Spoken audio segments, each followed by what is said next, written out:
માનનીય police commissioner સાહેબ શ્રી તરફથી આદેશ મળેલ છે કે અવારનવાર એક્સિડન્ટના બનાવો જે બને છે તેમાં રોંગ સાઈડ આવતા વાહનોથી અકસ્માતના બનાવ બનતા હોય તો સ્પેસિફિક ઝુંબેશ અમે 10 દિવસ સુધી આવતીકાલથી 22 તારીખથી લઈ અને 31 તારીખ સુધીના ડ્રાઈવનું આયોજન કરે છે અને સ્પેસિફિક રોંગ સાઈડથી આવતા વાહનો માટેનું અમે ડ્રાઈવનું આયોજન કરીએ છીએ અને રોંગ સાઈડથી આવતા ભયજનક જે ડ્રાઈવરો છે ડ્રાઇવિંગ કરતા હોય છે એમાં 184 હેઠળ સ્થળદંડ લે છે, પણ આ વખતે અમે એમાં ગુનો દાખલ કરવાના છે 279 184 હેઠળ કે જેની FIR કરી અને ગુનો દાખલ કરી અને કાર્યવાહી કરવામાં આવશે. અને એ પ્રજા સંદેશ એટલા માટે આપીએ છીએ કે પ્રજાને થોડી ખ્યાલ આવે કે આ એક સખત રીતે એની અમલવારી કરવામાં આવનાર છે અને એ સજાગ થઈ એટલે બિનજરૂરી રોંગ સાઈડથી વાહન ચલાવીને આવે નહીં અને પૂરા અમદાવાદ શહેરમાં આની ડ્રાઈવનું આયોજન કરશે. ટ્રાફિક ઉપરાંત પોલીસ સ્ટેશનના અધિકારીઓ છે એ પણ આમાં જોડાશે. સ્પોટ કોઈ નક્કી થયા છે ખરા કે જ્યાં વધારે લોકો રોંગ સાઈડમાં જતા હોય અને જો રોંગ સાઈડમાં જાય છે તો એના પાછળના કારણો શું છે? શું ત્યાં વ્યવસ્થા યોગ્ય નથી, ડિઝાઇન બરોબર કરેલી નથી? સાહેબ 20 જેટલી સ્કૂલો આઈડેન્ટિફાઈ કરી છે ટ્રાફિક વિભાગે. કઈ કઈ સ્કૂલોથી ક્યાંની યાદી કે જ્યાં કાર્યવાહી થશે? એમની યાદી હું તમને અલગથી આપી દઉં છું. અને જે મેઇન રોડ છે, જે મોટા રોડ છે, જ્યાં તરીકે SG રોડ છે, એ રીતના જે મોટા રોડો છે એ મોટા રોડ ઉપર જે વાહનો રોંગ સાઈડ આવે છે પ્રાથમિક દ્રષ્ટિએ એનાથી ચાલુ કરીશું અને પછી જે અંદરના રોડ છે તે અંદરના રોડ ઉપર ચાલુ કરીશું. અને જે સંખ્યાઓ છે અને જે રસ્તાઓ છે એની માહિતી હું તમને હમણાં આપી દઉં છું. લોકો રોંગ સાઈડમાં જાય છે, શું કામ જાય છે? એના પાછળનું કારણ જાણવાનો પ્રયત્ન કર્યો ખરા? હા, એ રોંગ સાઈડ જવા માટે માણસો પોતે શોર્ટકટ અપનાવતા હોય છે, પોતે એની જાણકારીનો અભાવ હોય છે અને ઉતાવળ હોય છે. આવા ઘણા બધા એના ફેક્ટરો કામ કરતા હોય છે અને એને જાણકારી મળી રહે અને આપણે એ રીતે વાહન નહીં ચલાવીએ અને નિયમ મુજબ વાહન ચલાવીએ એના સારું જ આપણે આ અભિયાન કરવામાં આવનાર છે.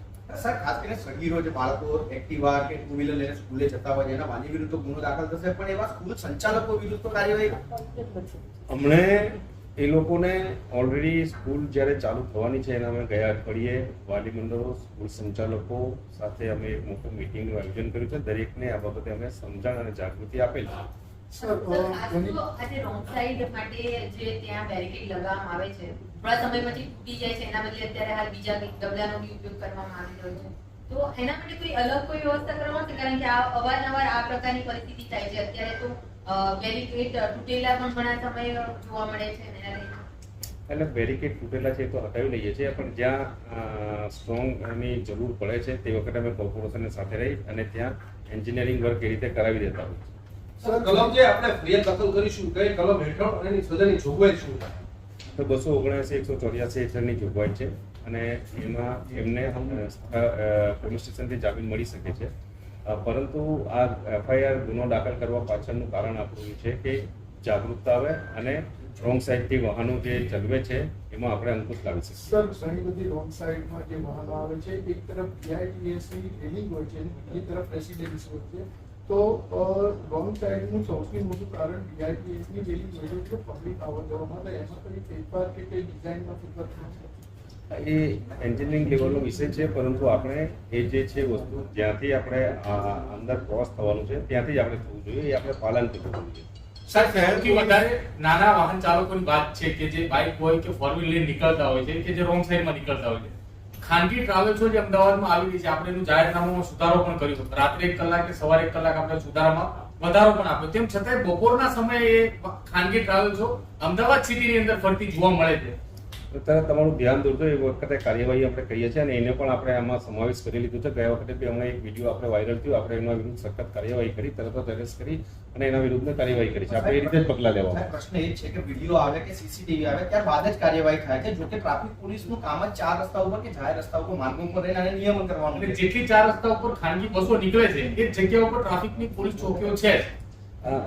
પગલાં એના દંડની કાર્યવાહી છે, એની જે જાહેરનામ ભંગની જે કાર્યવાહી છે એ કરતા હોય છે અને અમારે એ રહે જ છે. અમારો ઓલરેડી આંકડા હમણાં મારી પાસે ઉપસ્થિત નથી, તો એ આંકડા પણ હું આપને આપી દઉં. સાહેબ, શહેર વાહન ચાલકોને એક મેસેજ પાસ કરવો છે, શું મેસેજ રહેશે? જે લોકો નિયમોનું ભંગ હજી પણ કરે છે, એ મેમોને કાઢતા નથી ને આપણે ટ્રાફિકને આપણે ખૂબ સારી રીતે ચલાવીએ, જે નિયમો છે નિયમોનું પાલન કરીએ અને અકસ્માત થતા છે તેમાં આપણે ઘટાડો કરીએ અને હાલના તબક્કે પણ આપણે અકસ્માત જે હમણાં છે એમાં આપણે ઘટાડો જોઈ જ રહીએ છીએ, કારણ કે એની કામગીરી નિયમબદ્ધ જે કરવાનું રહે છે એ આપણે કરતા હોઈએ છીએ. એટલા માટે પ્રજાજોગ સંદેશ આપીએ છીએ કે આપણે સલામત અને ટ્રાફિક સલામતની રીતે આપણે ડ્રાઈવ કરીએ, વાહન ચલાવીએ તો આપણને ઘણું બધું ઉપયોગી થાય. એના માટે જે પ્રજાજોગ સંદેશ છે. અને આવતીકાલે આ એક જે પ્રજાજોગને સંદેશ આપવા માટે માંગીએ છીએ કે વાહન ખૂબ સારી રીતે ચલાવીએ અને રોંગ સાઈડથી જે આપણે વાહન ચલાવીએ શોર્ટકટ માટે શોર્ટકટ નહીં અપનાવતા જે નિયમ મુજબ છે એ રીતે વાહન ચલાવીએ. હા સાહેબ, સૌથી ગંભીર પ્રશ્ન એ છે કે જ્યારે અકસ્માત થાય છે મોટા વાહનો, જેમાં ડમ્પર સરકારી કોર્પોરેશનના બી આવી ગયા, પ્રાઇવેટ ડમ્પર બી આવી ગયા, અથવા જે કચરાની જે ગાડીઓ છે તે, એમાં મોટા ભાગના વાહન ચાલકો પાસે લાયસન્સ નથી હોતું. ઘણી વખત જેમ કે પાલડીમાં બનાવ બન્યો હતો, જ્યારે વાસણા જેબી સ્કૂલ પાસે, ત્યારે બી એની પાસે લાયસન્સ નહોતું. દાણલીમડામાં જે કોર્પોરેશનના ડમ્પરે ટક્કર મારી એમાં પણ લાયસન્સ નહોતું વાહન ચાલક પાસે. ત્યારે આવા જે કોન્ટ્રાક્ટરો જે કોર્પોરેશનમાં જ બેસા છે અને કોર્પોરેશનનો જ પેટા કોન્ટ્રાક્ટ લઈને કામગીરી કરતા, તેના વિરુદ્ધ કોઈ પગલાં લેવા અથવા તેને લઈને અલગથી ડ્રાઈવ ટ્રાફિક વિભાગ કરશે, આવી ક્યારે થઈ નથી માટે. એટલે સ્ટેપ વાઇઝ આપણે એ પગલાં લઈ લઈશું અને આપણે અવારનવાર કોર્પોરેશનને જાણ કરી છે. આ વખતે પણ આપણી રજૂઆત છે ધ્યાને લઈ અમે કરીશું અને દરેકને નિયમ મુજબ ચાલવાનું છે. લાયસન્સ ફરજિયાત છે, આપણે સમજ કરીને એ રીતે કાર્યવાહી કરાવી. સર, હેલ્મેટ બ્રિજની ઉપર એક અકસ્માત ખાનગી બસે બપોરના સમયે એટલે સવારના સમયે 10-11 વાગે અકસ્માત સર્જાયો, ફેટલ થયું હતું. આરોપી એમાં પકડાણો નહીં અને બસ એની પાસે પરવાનગી હતી કે નહીં શહેરમાં ફરવાની? એની એ વિગત તો હાલ મારી પાસે ઉપલબ્ધ નથી, પરંતુ એની પરવાનગી નથી, પણ આરોપીને એરેસ્ટ કરી લીધેલ છે. ફળિયા પહેલાનો જે ગુનો હતો